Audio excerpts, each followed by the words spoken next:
There was no possibility of taking a walk that day.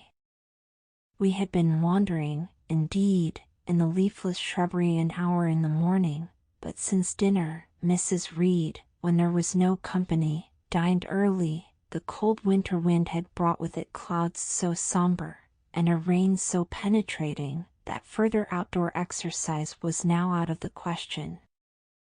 I was glad of it. I never liked long walks, especially on chilly afternoons. Dreadful to me was the coming home in the raw twilight, with nipped fingers and toes, and a heart saddened by the chidings of Bessie, the nurse, and humbled by the consciousness of my physical inferiority to Eliza, John, and Georgiana Reed.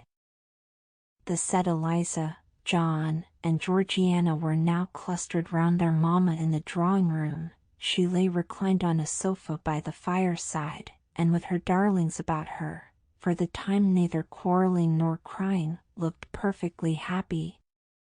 Me, she had dispensed from joining the group, saying, she regretted to be under the necessity of keeping me at a distance, but that until she heard from Bessie, and could discover by her own observation, that I was endeavoring in good earnest to acquire a more sociable and childlike disposition, a more attractive and sprightly manner, something lighter, franker, more natural. As it were, she really must exclude me from privileges intended only for contented, happy, little children. What does Bessie say I have done? I asked. Jane, I don't like cavillers or questioners. Besides, there is something truly forbidding in a child taking up her elders in that manner. Be seated somewhere, and until you can speak pleasantly, remain silent. A breakfast room adjoined the drawing room. I slipped in there. It contained a bookcase. I soon possessed myself of a volume, taking care that it should be one stored with pictures. I mounted into the window seat. Gathering up my feet, I sat cross-legged, like a Turk, and, having drawn the red moreen curtain nearly close, I was shrined in double retirement. Folds of scarlet drapery shut in my view to the right hand. To the left were the clear panes of glass, protecting, but not separating me from the drear November day. At intervals, while turning over the leaves of my book, I studied the aspect of that winter afternoon. Afar, it offered a pale blank of mist and cloud, near a scene of wet lawn and storm-beat shrub, with ceaseless rain sweeping away wildly before a long and lamentable blast. I returned to my book Buick's History of British Birds. The letterpress thereof I cared little for, generally speaking, and yet there were certain introductory pages that, child as I was, I could not pass quite as a blank. They were those which treat of the haunts of seafowl, of the solitary rocks and promontories by them only inhabited, of the coast of Norway, studded with isles from its southern extremity, the Lindeness, or Naze, to the North Cape, where the northern ocean, in vast whirls, boils round the naked, melancholy isles of farthest Thule, and the Atlantic surge pours in among the stormy Hebrides. Nor could I pass unnoticed the suggestion of the bleak shores of Lapland, Siberia, Spitzbergen, Nova Zembla, Iceland, Greenland, with the vast sweep of the Arctic zone, and those forlorn regions of dreary space, that reservoir of frost and snow, or firm fields of ice, the accumulation of centuries of winters, glazed in alpine heights above heights, surround the pole, and concentre the multiplied rigors of extreme cold. Of these death-white realms I formed an idea of my own, shadowy, like all the half-comprehended notions that float dim through children's brains, but strangely impressive. The words in these introductory pages connected themselves with the succeeding vignettes, and gave significance to the rock standing up alone in a sea of billow and spray, to the broken boat stranded on a desolate coast, to the cold and ghastly moon glancing through bars of cloud at a wreck just sinking. I cannot tell what sentiment haunted the quite solitary churchyard, with its inscribed headstone, its gate, its 2 trees, its low horizon, girdled by a broken wall, and its newly risen crescent, attesting the hour of eventide. The 2 ships becalmed on a torpid sea, I believed to be marine phantoms. The fiend pinning down the thief's pack behind him, I passed over quickly. It was an object of terror. So was the black horned thing seated aloof on a rock, surveying a distant crowd surrounding a gallows.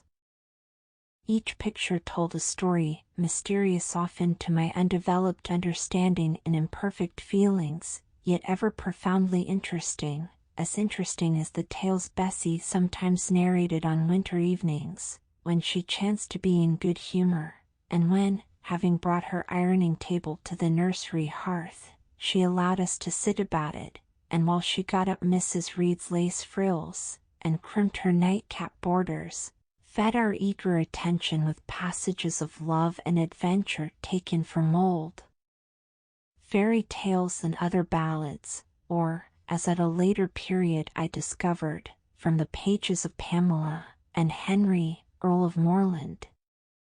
With Buick on my knee, I was then happy at least in my way. I feared nothing but interruption, and that came too soon. The breakfast-room door opened.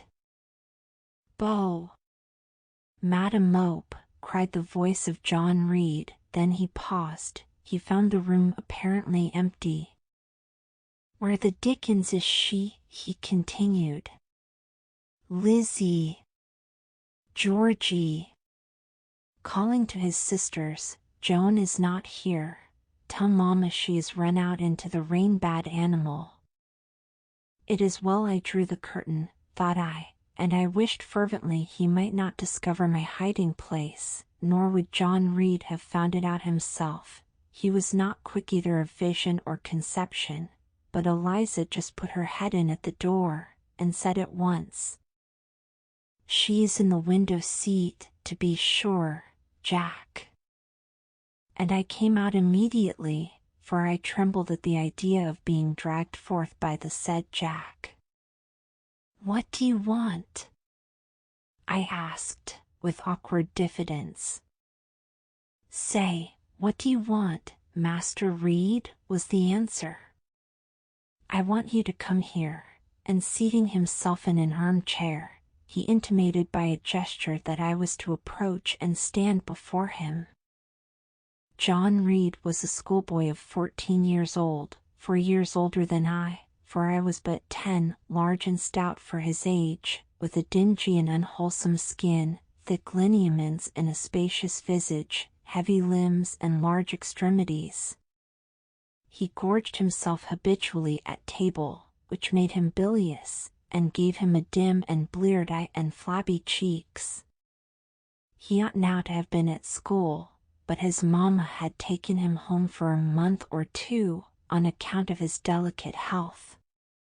Mr. Miles, the master, affirmed that he would do very well if he had fewer cakes and sweetmeats sent him from home, but the mother's heart turned from an opinion so harsh, and inclined rather to the more refined idea that John's sallowness was owing to over-application and, perhaps, to pining after home.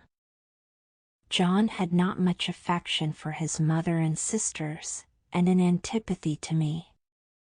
He bullied and punished me, not 2 or 3 times in the week, nor once or twice in the day, but continually. Every nerve I had feared him, and every morsel of flesh in my bones shrank when he came near.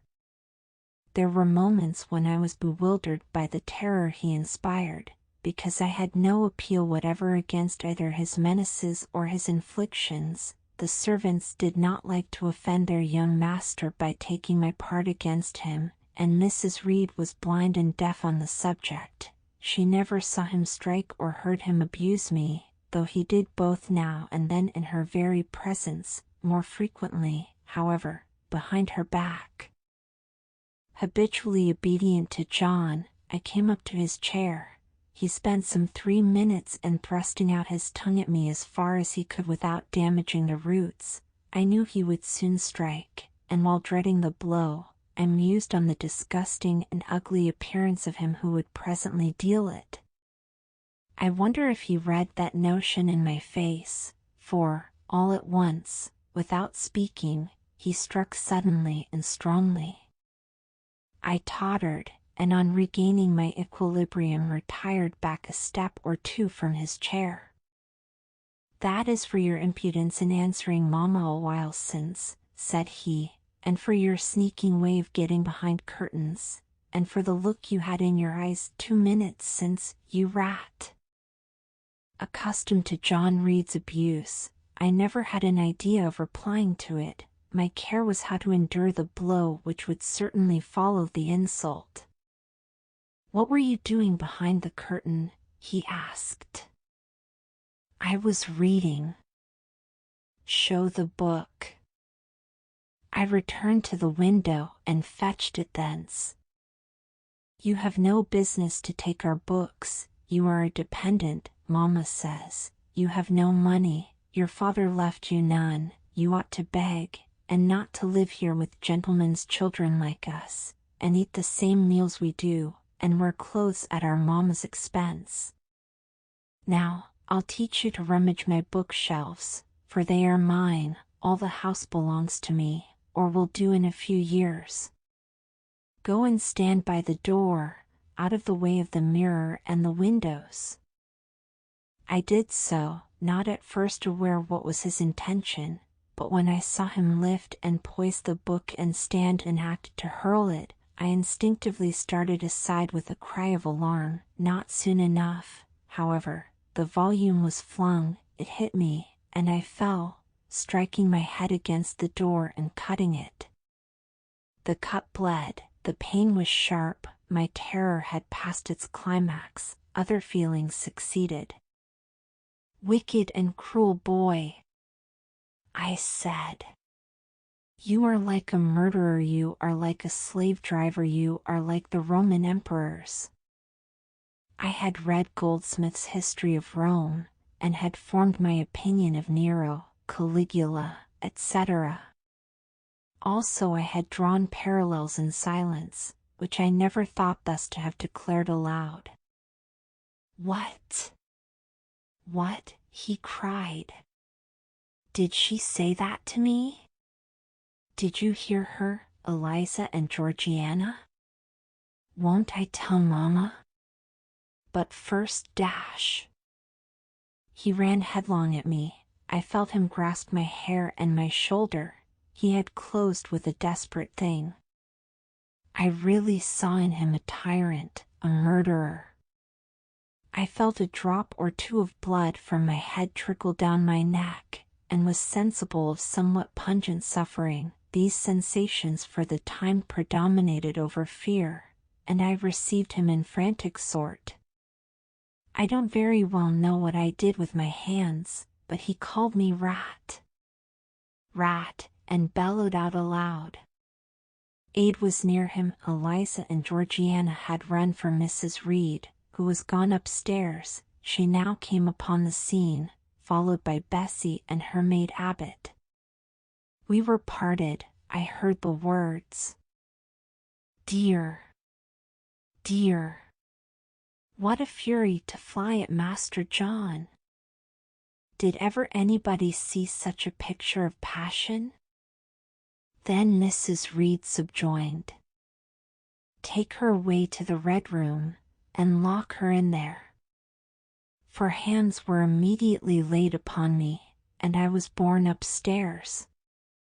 And that's the end of Chapter 1. To hear the full audiobook from Amazon Audible with original voices, click on the link in the description. I hope you enjoyed the beginning of this book. To hear more Chapter 1s, please subscribe to the channel and like our videos at Chapter 1 Audio.